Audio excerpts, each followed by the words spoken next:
Hi, I'm Katherine and I'm going to show you how to make some shavings so that you can use them to start a fire. You're going to need to set up your equipment. As you can see here, I've got a knife and it has been inserted into a hard block. So I'm going to teach you how to make kindling, okay? Alright, and what we're going to use a piece of wood with a knife in it, okay? Now I'm going to be doing this towards you, but the idea is your knife blade is always pointing away from you, because when I'm using it, my blade's pointing that way, isn't it? Okay? And it stays in there. Don't wobble it about, don't lift it up. But what we're going to do, you're going to grip the knife with one hand, and then you're going to get a piece of wood with the other, and you're going to slowly draw it back. Yeah?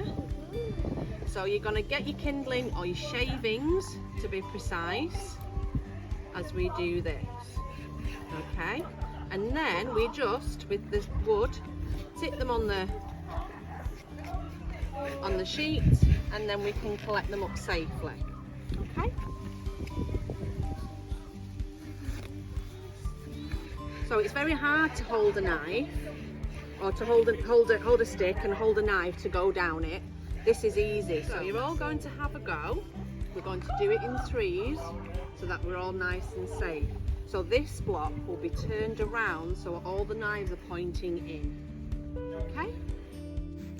Here we are doing this activity with cups, and as you can see, it is easy for the cup to hold the knife and draw back the wood so that they can actually make their own shavings. This activity isn't just for cubs but for all sections and adult leaders, and it's a nice, safe way to teach knife skills. Hope you've enjoyed the video. Thanks for watching.